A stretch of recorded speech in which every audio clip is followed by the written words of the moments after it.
Welcome to Behind the Paranormal with Paul and Ben Eno.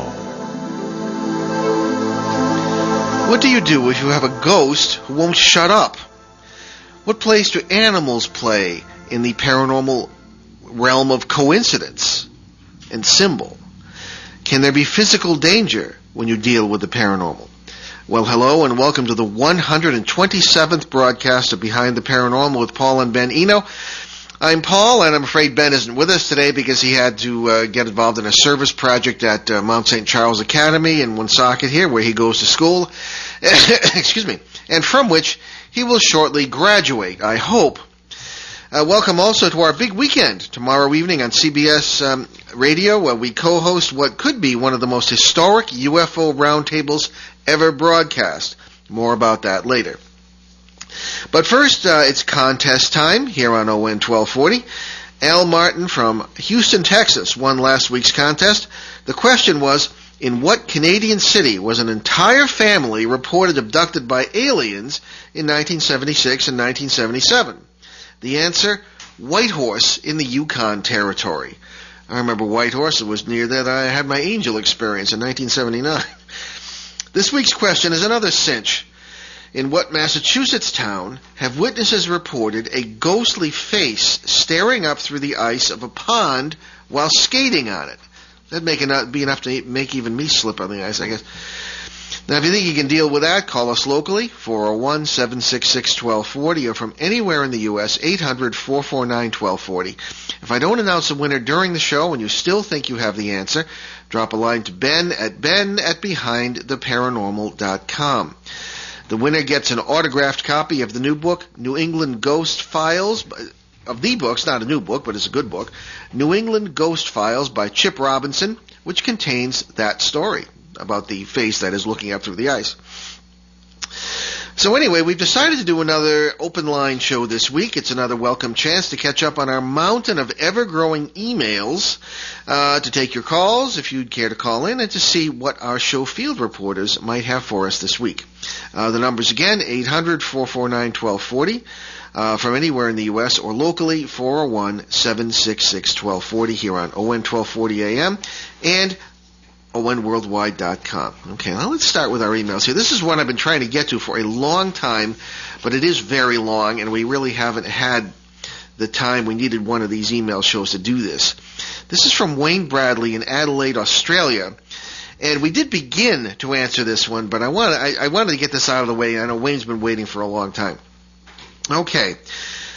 Hi, Paul. I'm curious, finding out some more info or answers to an incident that happened just recently to my wife and daughter. My wife and 3 daughters were at our holiday house. I guess that's Australian for what we in New England would call summer cottage or summer camp, I guess you might, or whatever. Anyway, second home. For the weekend, it was nighttime and they were in the kitchen. My wife and one of my daughters both heard a voice say, "Hi, Mommy," come from behind them. Upon both turning around and looking down, as they thought our youngest daughter, who was 4 years old, had awakened and had come into the kitchen, but there was no one there. My wife said to the other daughter, who was across the kitchen, "You sounded just like Holly." And she said, "I didn't say anything." My wife said to my other daughter, who was beside her, "Did you hear that?" As they both had turned and looked together, and she said, "Yes, it sounded like Holly saying, 'Hi, Mommy.'" They then went and checked our youngest, who was sound asleep. This voice was from a young girl and sounded like our youngest, who was Holly. And now my wife had previously miscarried a child 4 years earlier in January at this location and fell pregnant again, having our youngest in December of that year. Is it possible that this could be the lost child, as it said, "Hi, Mommy"? It kind of freaked them out a bit, but not in a bad way. But just not knowing or being able to explain, and my daughter Amber, that also heard the exact words as my wife, had a crossing over, so to say, at age 12, okay, we're getting a little complicated, due to an overdose of morphine after an operation. It was brought back by an emergency team, luckily for us all, and we wonder if she may be more easily accessible to, I guess, to hearing these phenomena in the same room. And he goes on a little bit more, but let me start to address this. I see what he's saying here. All right, Wayne, I think what you could be dealing with several things here. Now, when several people experience, one of the first questions I ask is, who's experiencing these phenomena? If it's one person, doesn't necessarily mean it's not legit, but it could mean that there might be internal factors going on. But when you have a number of witnesses, very often it's a clue that you have something going on that really might be kind of strange. All right. Now, in this case, we have simply a voice saying, "Hi, Mommy." It sounded like the youngest child. I've had cases where this has occurred, and it has turned out, after some research by me, or Ben and me, that it has been simply the child whom you think it is speaking in another part of space-time. In other words, or think of it this way: you've got a CD or a vinyl record, and all along the tracks of this CD or this vinyl record are songs. However, you only experience one of them at the same time. Okay? Now, suppose you have a CD with all the same song on it, and you might hear the lyrics from that one at a time when you're not playing the CD player. Say, okay, this is, I think, the kind of thing we're talking about. We have in the multiverse theory, which is the idea that we're dealing with parallel worlds all the time, things going on at the same time, kind of like on the CD. They're all existing at the same time, but you only hear one. Well, sometimes you don't hear. Sometimes you do hear more than one in the idea of the realm of the multiverse. Okay, every moment is frozen in space-time. It exists. It never stops existing. It never started existing. You are right now, according to this theory, getting up out of your bed in what to us would be yesterday morning.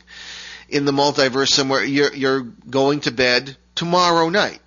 All right. These are all things that exist simultaneously. This is what the math says, and this is the way many physicists interpret it. It's really weird, but that seems to be what's happening.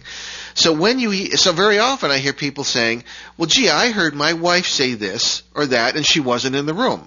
Well, she was in the room, or will be in the room, according to this multiverse theory, and you just happen to pick it up. Your brain is like a radio. You just happen to pick it up because at some point you are everywhere in the room at the same time, and it's a really strange concept. But when you think about it, most people say that it does make sense. So in this case, what Wayne was experiencing here could have been the actual daughter saying the actual "Hi, Mommy." All right. And it wasn't any kind of ghost or any sort of thing like this. All right. Now, on the other hand, he mentions a very interesting phenomenon, which I believe my own family has experienced, and that is the presence of a child who was never born. Now, again, going back to these multiverse ideas, when you have a child who was never born, in our conscious reality, in our consciousness stream, there are many consciousness streams of which we're conscious only in our subconscious minds, where the child was born. All right. So that as a result, we in our family are blessed to have, as it were, a third child. A child who was never born, because in our consciousness stream right here, in our world, if you will, because of a miscarriage, but in many other worlds in this multiverse where all things that are possible actually do exist, the child was born. In many of these, he is aware of the love of his family and has joined us in many ways. Ben and I both would feel him standing over his bed when he was a little boy, Ben, and he didn't quite understand it, but he knew it was a loving presence. And I even knew his name, Gregory. And it's quite a long story about how we kind of discovered this and discovered it to be true, but a beautiful, beautiful thing. So, as Wayne suggests, it is possible that this is the child simply coming through from a world in which he really was born and saying, "Hi, Mommy." All right, and there we are. So, two possibilities so far. One is that, of course, we have the child was never born, who actually was in a parallel world that is still connected by love with his family. Very, very real as it gets kind of thing. Or you could have just one of the children existing in our conscious world who just, the voice was there because the child is there at some close parallel reality, and there we have it. Again, a very complicated, we're not used to thinking this way, but once you get used to thinking this way, your whole life can change, actually. And now then, there is another possibility here that I pointed out, I believe, on an earlier show, and we did try to deal with this somewhat, and that's that I very often run into what we refer to as parasites, entities who are hungry, hostile, and, they're not, I think they are responsible for the folklore of demons and all this sort of thing, even of vampires maybe in ancient folklore. But in reality, I believe they are life forms, some sort of cosmic mosquito type things. I've run into these things for 40 years, in one form or another. They seem to feed upon our energy and seem able to reach from their parallel world into ours and simply feed upon our especially negative energy. They seem, on the other hand, to be repelled somewhat by positive energy, in the sense of if a family is very much together, has solidarity. Every family has stresses, but if the love is there, then these things don't seem to be able to do much. So I've had cases where these things have mimicked, as things do in nature. There are insects who mimic other insects, and this is part of nature, so you get apparently entities from other parts of these parallel worlds, other universes, who will mimic us or relatives or loved ones in the form of a voice sometimes, and push buttons and get people upset. Now, simply having the thing say, "Hi, Mommy," is not something that would get anybody upset, but I have had cases where parasites will pretend to be other members of the family and say insulting things to their mother or their wife or their husband or whatever, and it's created problems, and these things seem to feed off it. And this usually leads to deeper cases of problems with these parasitical entities. So I don't quite think that's what this is. I think it might be one of the two first possibilities: the unborn child or the existing child who simply you just pick up the voice floating around from some parallel world. We had a case in Connecticut where the man was very upset. The whole family would hear footsteps on the stairs almost every day, and went in there and recorded it, and or also on a hunch recorded the man coming down the stairs in the morning after he'd shaved and everything to get ready for work, and it was exactly the same sound. And so we came to the conclusion that all they were hearing was the man coming down the stairs in the morning, the father of the family, to a perfectly normal activity, taking place so frequently that it was present in many, many parallel worlds. That's how these things seem to multiply. And the more commonly one does something, the more parallel worlds it appears to exist in. And so this sound of him coming down the stairs drove them all crazy, but it was just the guy coming down the stairs. There was nothing more to it than that. Okay, now I'm going on here with Wayne's letter, and we now look further for explanations. It could be the lost child. Of course, we discussed that, considering the term mommy. I am very open-minded on this topic is there are there or aren't there ghosts, spirits, another world after this one? Who knows? But I'm interested if it is this contact. Now, here's a little bit of assumption going on here. Ben and I are mavericks in this field. I don't believe that ghosts. Obviously, ghost phenomena occur. Everybody's reported it throughout history. It's a cultural given.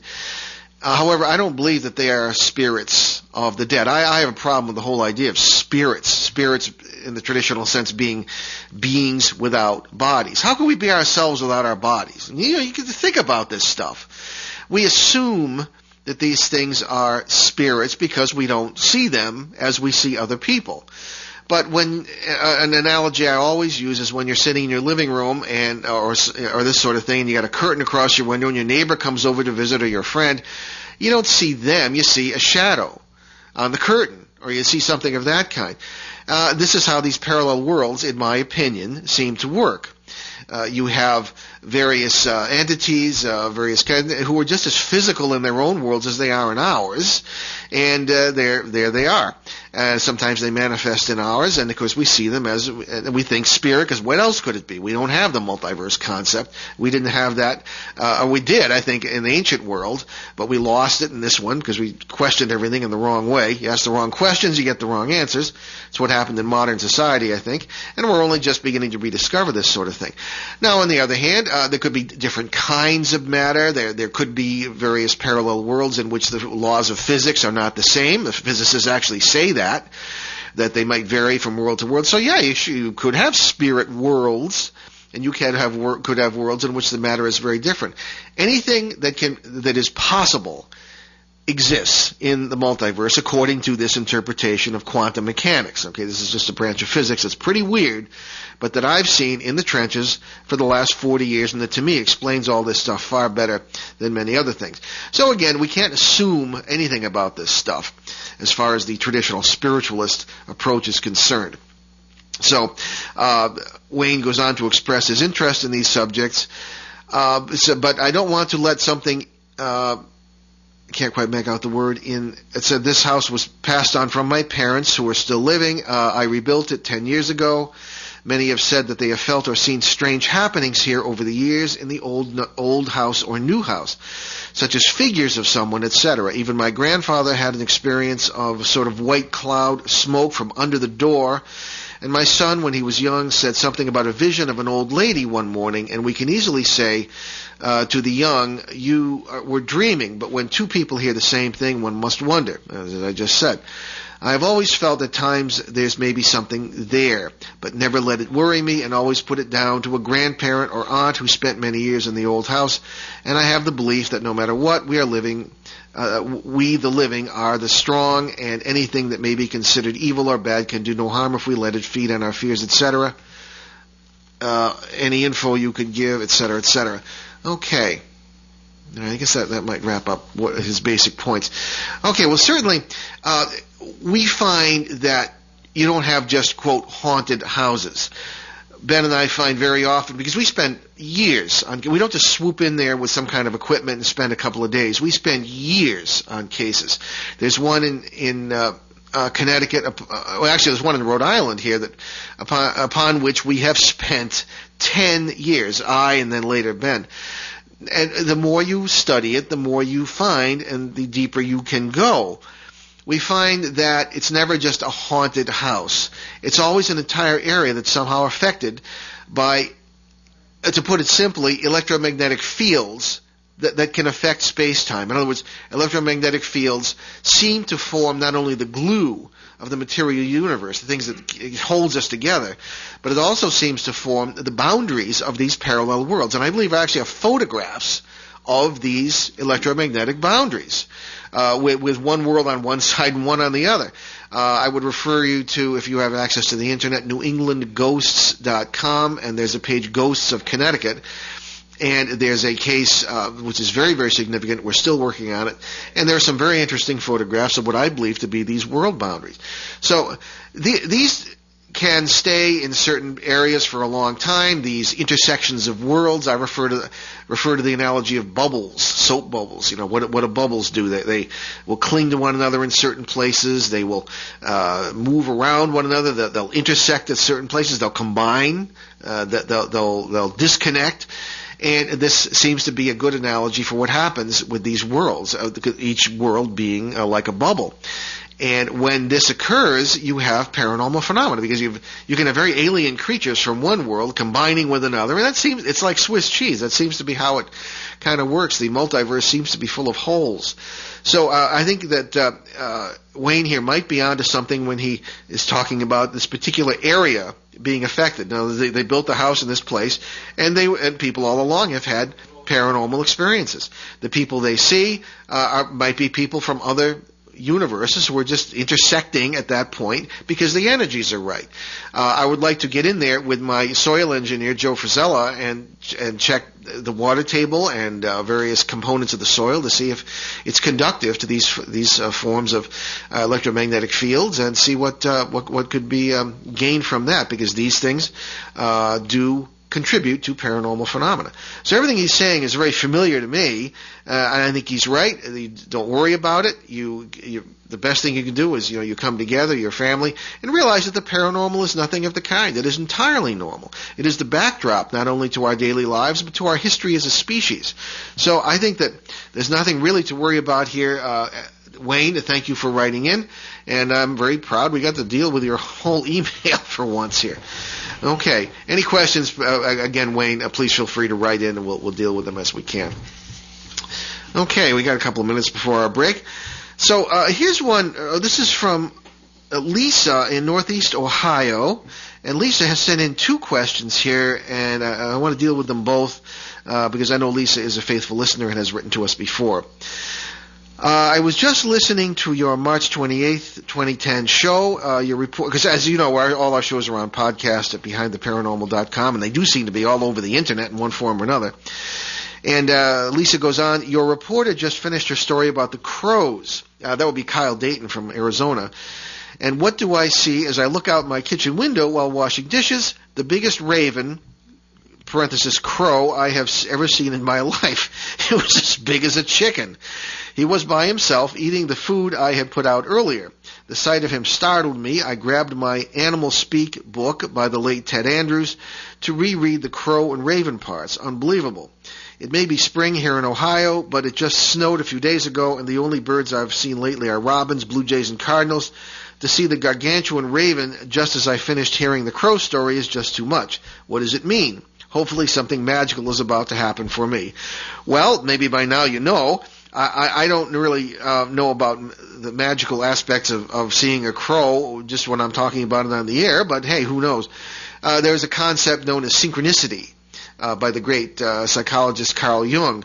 And he seemed to see patterns throughout creation, and that was kind of carried on by chaos theory in mathematics, that everything it kind of is connected, and that everything is a fractal of everything else. A fractal being something that it's very difficult to explain. Something that looks like something else and can lead you to conclusions. And one example is if you look at a beach from the beach, say by the ocean or a river, at 10 feet above it.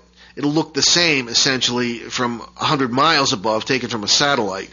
Things resemble one another, and our minds will often interpret it that way. So I am an avid birder when I have a chance. I like to study birds, bird watching. I don't know, there are ravens in your area. They are pretty humongous. But I would just say that whatever things occur in your life that give you a positive feeling, that make you feel better, that make you feel protected or in any way magical, I suppose is a good word. I'd say that's a good thing. So I can't tell you what the crow is going to do for you, but maybe nothing. I don't know. It could be coincidence, but I don't really believe in coincidence. So let us know if anything interesting has happened about that. Now, here's another letter from Lisa, and this happened to I just listened to the show where you mentioned a ghost who is the apparent relative yet to be born of a boy alive today. I'll explain this in a minute. This ghost lives in the year 2095. You mentioned how Florida appears different, quote, more rural. How much information have you gleaned from this case and others about how the Earth or United States is organized in the future? Where can I access this information? Okay, we're going to take a break in a minute. However, let me get started on this. Let me refer to what she's talking about here. Lisa's referring to our last open line show, I guess, where I think it was on CBS, where we were talking about a case it was a case we were talking about the paranormal love and beauty. And we were bringing in positive cases that we've dealt with that really show that the paranormal isn't about being scared or being dead or anything. It's about learning to be better people and learning to have a unity with one another that can really transform everything. And not to sound sappy, I think that's as real as it gets, as I say. In 2004, I was in Florida at a conference, and someone on the staff of the hotel told me about a little boy who was a nephew of theirs who had an invisible friend. And the unusual thing is this kid was 10 years old, which is an age at which most invisible friends have disappeared, so to speak. But this was different. I went to see him, and to make a long story short, I felt another boy in that room as strongly as if I could see him. I was absolutely convinced this was going on.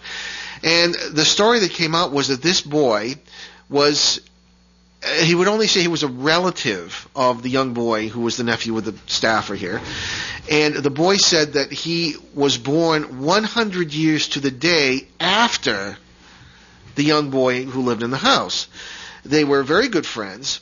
They had there was a lot that the little boy said he wouldn't tell him, this relative, but it said that Florida was, in his world, part of an empire that stretched from Labrador down the whole east coast of North America to include Florida. And Florida was much more rural and this sort of thing. In his it was 2093, not 2095. So, of course, this all, by this time, by 2004, I had come up with the multiverse ideas, and I was using them, and this seemed to fit entirely into that, because time doesn't mean anything. You have ghosts, quote-unquote, from the past, from the future, as well as from the past, because they're not ghosts at all, they're people. So this was extremely interesting, because Lisa thinks, okay, well, what kind of prediction, what other predictions have we gotten out of this kid, or out of cases like this? Well, the problem here is not to deflate the balloon, but the problem is that in the multiverse, so many different worlds exist and so many possibilities exist that this could all be true and not have anything to do with our own future. In other words, what's the great problem with time travel? Okay, the old conundrum is, okay, you go back in time and you shoot your own grandfather, therefore how can you be born, and therefore how can you go back in time and shoot your own grandfather? Well, according to modern quantum physics, you go back and shoot your own grandfather, you don't affect yourself at all. You create another world, another universe in which the grandfather is dead. The one in which you were born, in which the grandfather was alive, isn't affected at all.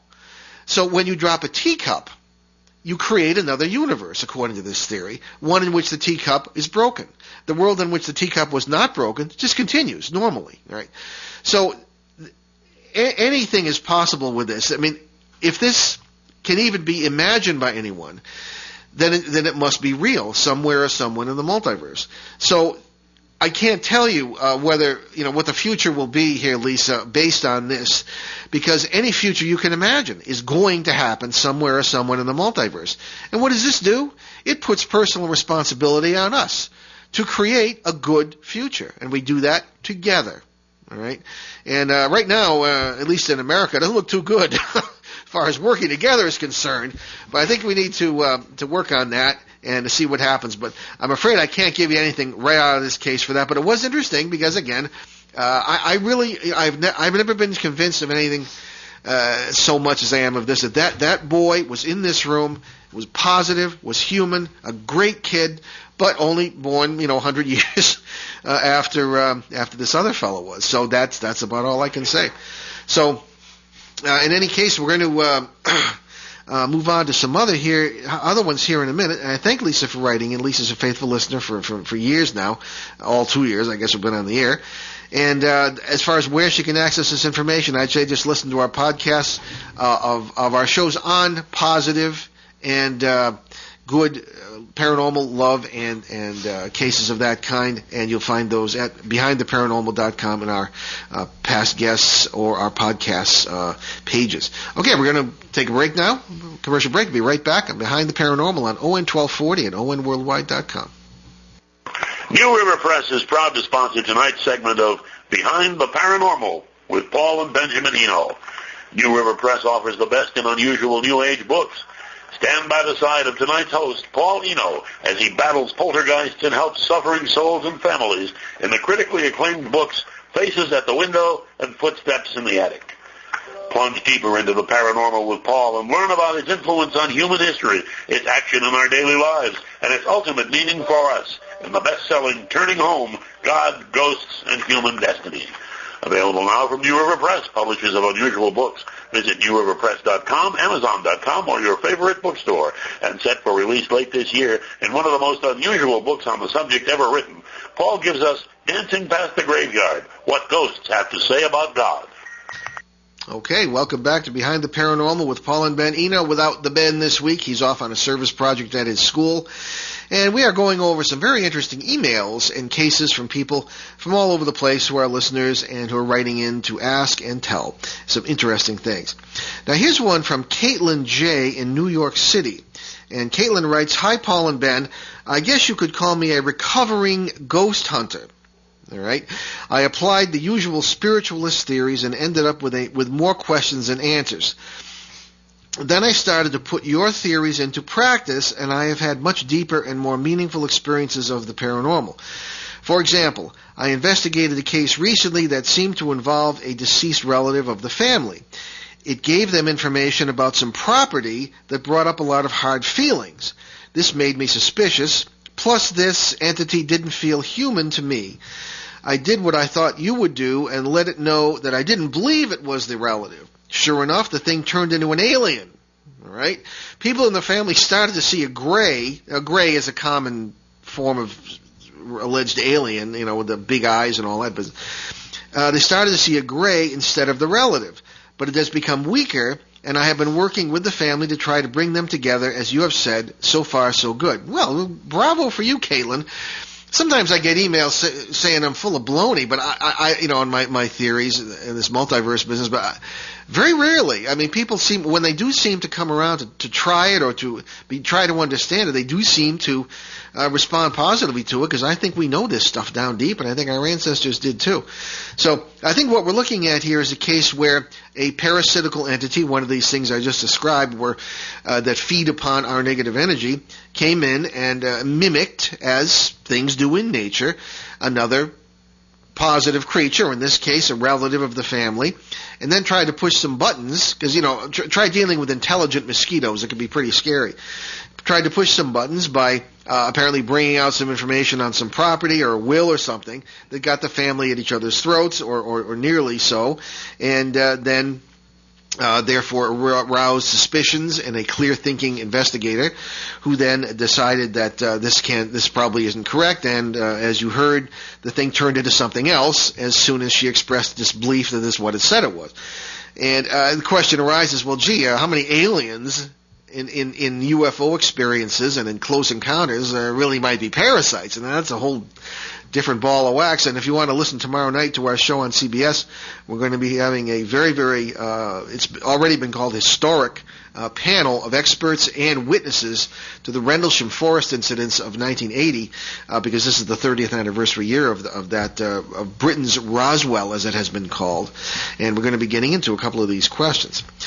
So again, bravo, Caitlin. Keep me posted on this one. And working to bring the family together, as you have said, is always good. Love is the best defense. And even if I'm all wet about this, even if these things really aren't what they appear to be, then what harm is there in bringing families together, bringing more love, bringing more understanding and strength? There's nothing wrong with that in any case. So good going there, Caitlin. Okay, here's an interesting question. This is from Justin Yelland in Lansing, Michigan, and Justin writes something about diet. I've heard that diet can affect paranormal abilities or the perception of paranormal phenomena around us. Is this true? It's a very good question, Justin. I look back on my theological education, and the reason why many people who are mystics or simply trying to be spiritual engage in fasting. Okay, now we just came out of Lent, and in the Christian, some of the Christian traditions, people give something up for Lent, and that's not the original idea of fasting. The original idea of fasting in the Christian and Jewish traditions was to clear the body of unnecessary walls to prayer. In other words, if you've just had that big hamburger, a big juicy hamburger, and your stomach is churning and your body's concerned with digestion and it's been a heavy meal, then your body cannot entirely concentrate on prayer and on meditation. Now, and because I don't want to get into all this right now, but prayer is not saying prayers. Prayer is a state of being. It takes work. It takes years. That's why there are monasteries, and that's why there's spiritual training in every tradition. All right, and the Buddhists will tell you this. The Christians will tell you this, who know what they're talking about. The Jews, anybody who has great adeptness at spiritual life will tell you that fasting can be and is a very important part of this as a practical physical exercise. Okay, so the logical next step would be to say, the paranormal is in a way certainly a spiritual experience. Maybe when we're experiencing spiritual things, it's really experiencing the paranormal, and maybe vice versa. Yeah, you can argue that. So as a result, I think that clearing the mind, clearing the body through a diet that is not making heavy demands on your body can help. And I have actually done that, I think, in my own spiritual life, and I think that it does help in clarifying everything clarifying what you're experiencing. The less impediments you have, the fewer impediments you have in your way, the more clearly you can feel and think. So I think, yes, I think diet can affect that. Maybe we should come up with the Paul and Ben diet, maybe be on the cover of USA Today. Something, hey, this is an idea. Okay, the producer's looking at me like I have 5 heads, which in some part of the multiverse I probably do. But in any case, I think, yes, diet is something, and I think that's worth looking into, and maybe we'll do an article about that on New England Ghost's website. Okay. Yeah, here's another one here. This is from Jane K. in Waco, Texas. Now, Jane writes, I know that orbs always come up in paranormal discussions these days. Now, let me just say, orbs are these little balls of light that seem to appear in a lot of photographs, and everybody says, aha, ghosts, spirit orbs is even a term that's commonly used. And Jane goes on, we have had orbs in our house, not only in pictures and videos over the last year. In the last month, they have been visible to the naked eye. In the last week, they have been shooting around the cellar and living room like crazy bugs. If they are that stirred up, does it mean that something worse is coming, paranormally speaking? That's a very good question, Jane. My opinion of orbs, and it's no more valuable than anyone else's opinion because we really don't know, is that these are living things, life forms that feed around the boundaries of these parallel worlds.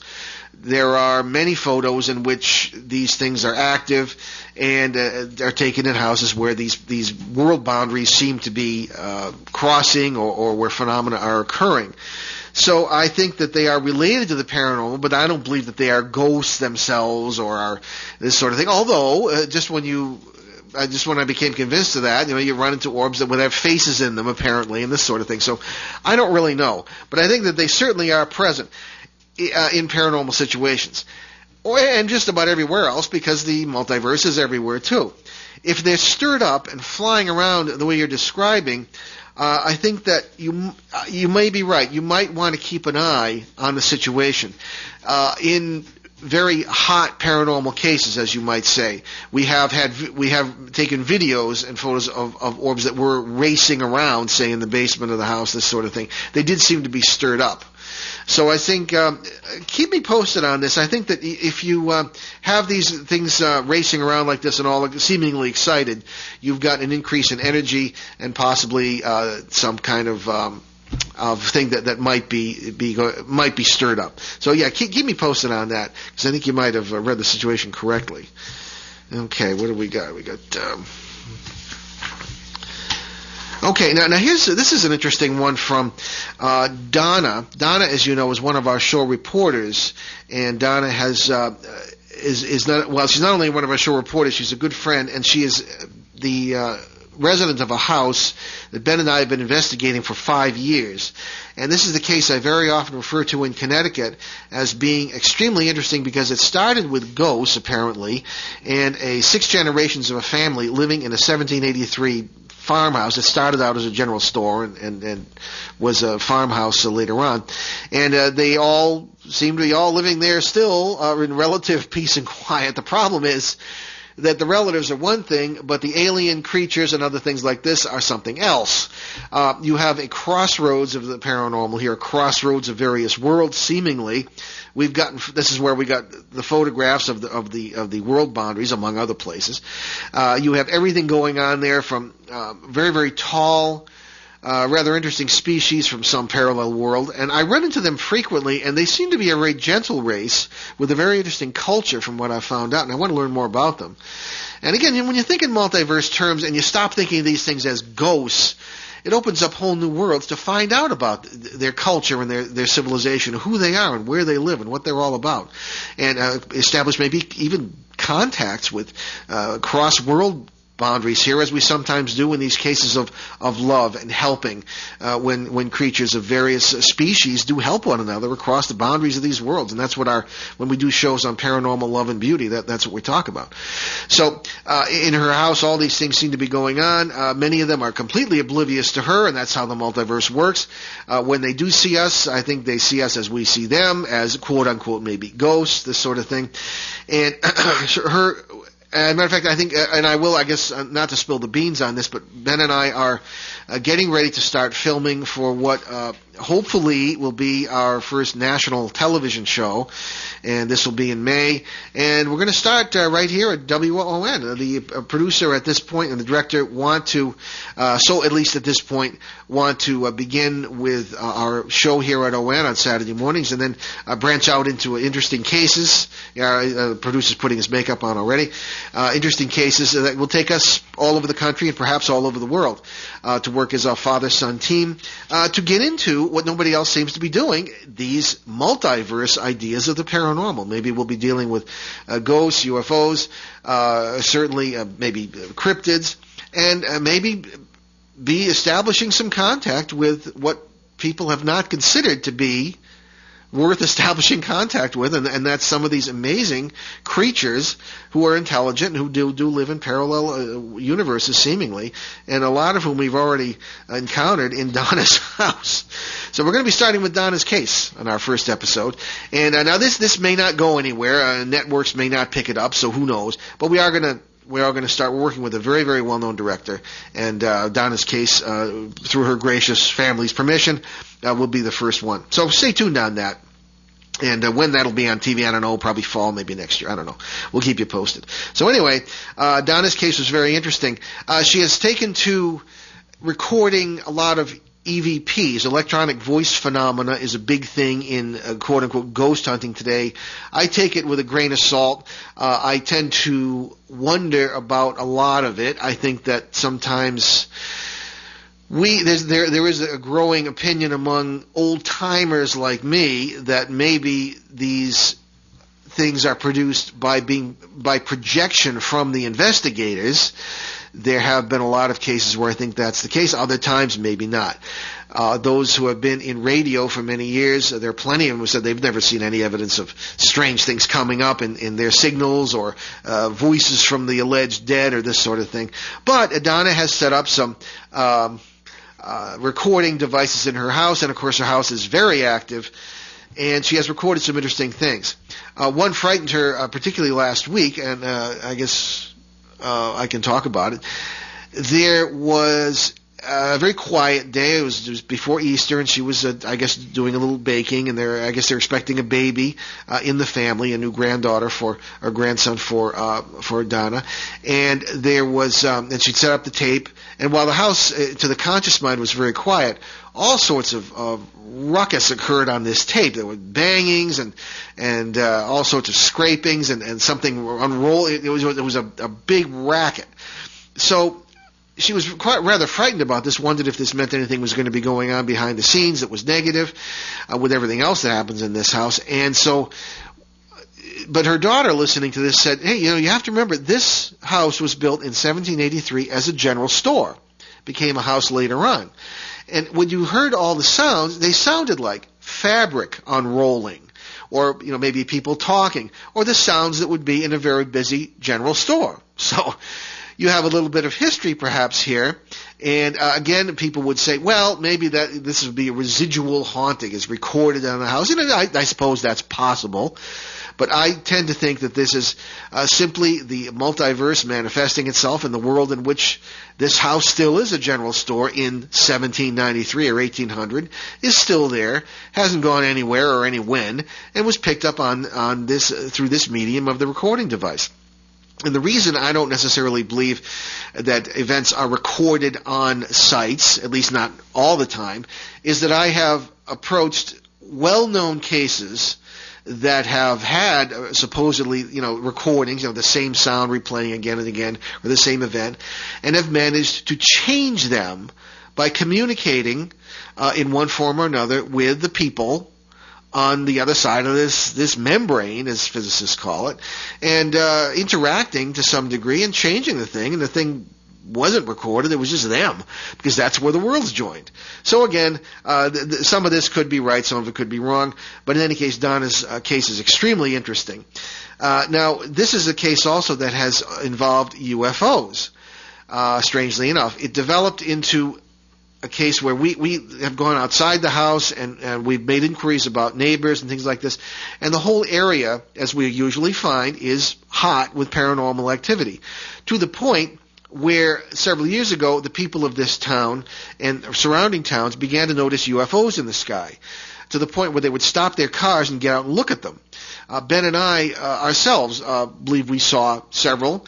Reports have been circulating of black helicopters, and if you're into the UFO thing, these are all things that are associated with secret government bases and all this stuff. Now, again, I had my doubts about that stuff, and still certain things began to happen to me, particularly one in the area of Area 51 in Nevada a few years back.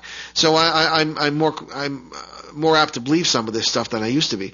So is this a coincidence, or are the energies in this area that are allowing these wild stuff to go on in Donna's house, have they been noticed by the government or someone else?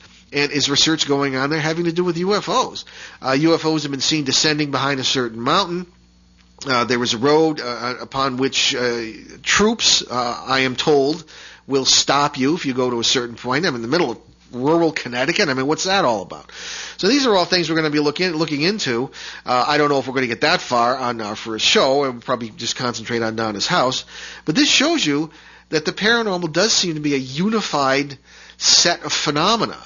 Because I think somebody knows that these multiple worlds are beside us all the time, and that these things are going on, that there are intersections and interactions, some of which can be dangerous. And when we get into this on the show, strange things start to happen. We were going to have a whole show on this on CBS, in which our show originates out of Detroit, which is where the network feed takes place to a couple of other stations we're on around the country, and the whole thing shut down one time. And this is CBS we're talking about here.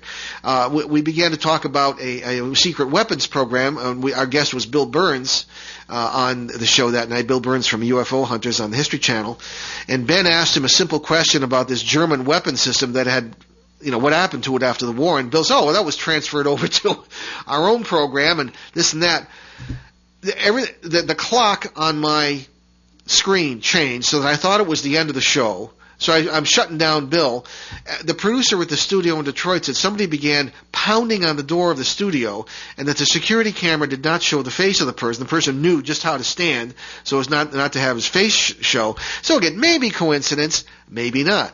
So I don't know. So we're getting into some very interesting areas here, and the paranormal, I think, is known to a lot of people whom you might not suspect that it's known to. So in any case, there we have Donna's case, and we're going to be checking that out, hopefully on our first TV show. So we'll stay tuned on that. Now, let me give you this, because I didn't. And let me get into some details and some announcements here on our future here. Now, I want to say that we've got our big UFO panel tomorrow night. I'll explain fully what we've got. It's going to take the place of our regular Sunday show on CBS, which runs from 7 to 8 on the CBS New Sky Radio Network, which is on your radio dial in Boston, Detroit, and Seattle, but also all over the internet, newskyradio.com. What we're going to be doing is co-hosting a 3-hour special with the guys, Dave and Tom Jones, from our neighbor on the lineup there, KAPS Paranormal, KAPS, the Kentucky Paranormal Group. And we're going to combine it to a 3-hour show to mark, and this is the first show this year, as far as I know, to mark the 30th anniversary of what some consider the most significant UFO incident in history. the Rendlesham Forest case of December 1980.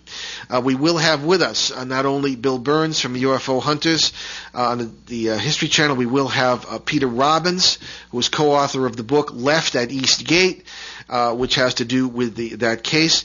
And we will also have Lieutenant Colonel, or retired Colonel Charles Halt, who is the highest-ranking U.S. Air Force officer ever to come forward in a UFO case. He happened to be the deputy commander of the base in Rendlesham, England, I should say Woodbridge, RAF Woodbridge and Bentwaters Air Base in England when this occurred in December 1980. He was an eyewitness to the UFOs, and he has a tape recording of the whole incident that he recorded on the spot. We will also have John Burroughs, Larry Warren, who was the fellow who really outed this whole thing, and also Steve LaPlume, who lives in China, and we're bringing together people from 3 or 4 different countries here, so it's going to be interesting on the air. And we're going to have this panel discussion about what really happened. There are diplomatic issues involved here. We have a pre-recorded message from Nick Pope, who was formerly with the British Ministry of Defense. He's been a guest on our show here, and he was the head of the UFO desk at the British Ministry of Defense for a number of years. There are diplomatic issues in the sense of whether there were nuclear weapons and ordnance stored at this base, because a UFO came over on the third night and started shining this weird light down onto the weapons bunkers. Again, real heavy stuff. We can't talk about some of it, and some of our guests won't be able to talk, but there's going to be some fireworks, and there are some revelations promised on this case. So try not to miss that. And the podcast will be available, as are all our podcasts, on BehindTheParanormal.com. And this, again, will be tomorrow night, CBSNewsSkyRadio.com, or the stations in Boston, Providence, and Boston, Detroit, and Seattle, where we're generally heard, from 7 o'clock to 10 p.m., combining shows with Caps Paranormal. And again, check our show website, BehindTheParanormal.com, and your local schedules for the cities where CBS carries this show. And remember, you all can always get free podcasts at that website. Now, I want to say that we are very pleased to have a sort of a last-minute guest for next week on WOON here, 1240 a.m. and ONWorldwide.com, Joe Citro. Joe Citro has been on with us before. He's a very well-known NPR commentator. He's from Vermont, and he's the author of a number of books on Vermont paranormal, particularly monsters. And we had a great time on the show last time he was on talking about Vermonsters, as he called it, okay? And from Champ, the Lake Champlain monster, all the way down to some extremely mythical creatures with one leg shorter than the other so they can walk around on mountainsides. All right. Now, we're going to have Joe on next week here on ON, and we're going to be talking about not just monsters, but Vermont ghosts. There are some really eccentric Vermont ghosts. And my first stint as a reporter was in Vermont when I was an intern there one summer way back, and it was I did some paranormal work up in Vermont at the time, and some of the characters who come out when you're looking at Vermont, never mind paranormal, but I love Vermonters, but some of the old characters at the time were amazing. And Vermont was a place where I had, and Joe put this on his NPR show one time, was the show, an incident where we had a disappearing house. The house itself was a ghost, and that was very interesting. Around the town of Johnson, which is near the town of Enosburg Falls, Vermont, named after an uncle of mine who was a big-mouthed Civil War, I should say Revolutionary War general. It's a long story. And anyway, this particular case, these surveyors walked down, and they were surveying some land for someone, and the house was there. There was a strange character with a beard carrying an axe, and they thought it was very odd. There were no cars around the house, no wires leading to it, nothing. It looked as though it had never been painted. And they kind of walked by. The guy acted as if he didn't really see them. He acted as though he heard something, but he didn't respond. And again, it's like being on the other side of the quote-unquote veil when you're talking about the multiverse. This guy was not a ghost. Really didn't look like one, but maybe from another time. They later found out, these surveyors, that the house there had burned down in 1910. They came back, house was gone. So very interesting kind of situation on that. Again, lending credence to the idea that ghosts are not just ghosts. We're dealing with time here. Ghosts of people seeing themselves, and ghosts of people, buildings, towns, and this sort of thing. So in any case, now next Sunday, not the UFO show, but the one next Sunday, we'll talk about this next week. We're going to have our first show on the doppelganger, which is a strange phenomenon. It's a German word meaning such as you're double, and people seeing ghosts of themselves. What does it mean? People being seen in different places at the same time. A very interesting and very seldom spoken of aspect of the paranormal. And we're down to 1 minute here. And so I do encourage you, again, tomorrow night to check us out. And I want to thank especially Kyle Dayton, our show reporter from Arizona, who was very helpful in getting everybody together for tomorrow night's panel. Now, again, let's say that Ben will be with us next week. I hope that he will be finished with his charity project that he's involved with. He's doing good things when he's not here, so it's not as if he doesn't love every one of you. And thank you again for writing in. Thank you again, everyone who contributes to this show. There's a lot of people who work for it. And I wanted to just say that in the meantime, while we're waiting for our shows next week and for tomorrow night, I want to leave you with a good thought from the American author Brandy Snyder. And this is about friendship, I guess. To the world, you may be just one person, but to one person, you may be the world. So again, that's true in the multiverse too, as we found from our kid from 100 years from now or anybody else. So we'll see you next week. Take care. God bless. Return to this radio frequency 167 hours from now for another edition of Behind the Paranormal with Paul and Ben Eno.